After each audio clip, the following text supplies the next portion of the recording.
மக்களவையிலிருந்து suspend செய்யப்பட்ட மாணிக்கம் தாக்கூர், சு வெங்கடேசன் உள்ளிட்ட எம்பிக்கள் நாடாளுமன்ற வளாகத்தில் போராட்டம் நடத்திய நிலையில் அவர்களுடன் ராகுல் காந்தியும் பங்கேற்றார். கூடுதல் தகவல்களை செய்தியாளர் சுசித்ராவிடம் கேட்கலாம். சுசித்ரா, இந்த போராட்டம் குறித்த விவரம் என்ன?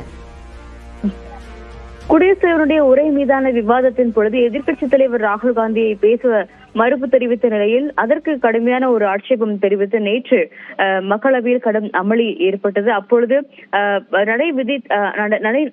அவையினுடைய நடத்தை விதிகளை மீறியதாக 8 எம்பிக்களை சஸ்பெண்ட் செய்து சபாநாயகர் இருக்கை என்பது உத்தரவிட்ட நிலையில் அந்த 8 எம்பிக்களுமே தற்பொழுது நாடாளுமன்றத்திலேயே மகர் திவார் நுழைவாயிலில் அமர்ந்து போராட்டத்தில் ஈடுபட்டு வருகிறார்கள். குறிப்பாக எதிர்க்கட்சிகளை பேசுவதற்கான ஒரு அனுமதியை தொடர்ந்து மறுக்கப்பட்டு வருகிறது.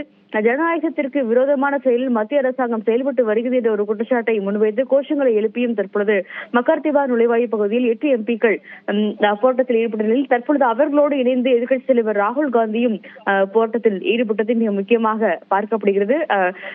குடியரசுடைய உரை மீதான விவாதத்தில் இந்தியாவினுடைய தேச பாதுகாப்பு தொடர்பான விஷயத்தை பேசுவதற்கு மத்திய அரசு அனுமதி மறுக்கிறது. சபாநாயகரும் அதற்கு உடன்படுகிறார் என்ற ஒரு கோஷங்களை எழுப்பி அவர்கள் அங்கு பேசியது மிக முக்கியமாக பார்க்கப்படுகிறது. அந்த கோஷங்களை எழுப்பியும் அவர் தற்பொழுது அங்கு எம்பிக்களோடு ஆர்ப்பாட்டத்தில் ஈடுபட்டார். மேலும் அந்த 8 எம்பிக்களுடைய சஸ்பெண்டையும் ரத்து செய்ய வேண்டும், திரும்ப பெற வேண்டும் என்ற ஒரு கோரிக்கையும் அவர் எழுப்பியுள்ளது மிக முக்கியமாக பார்க்கப்படுகிறது.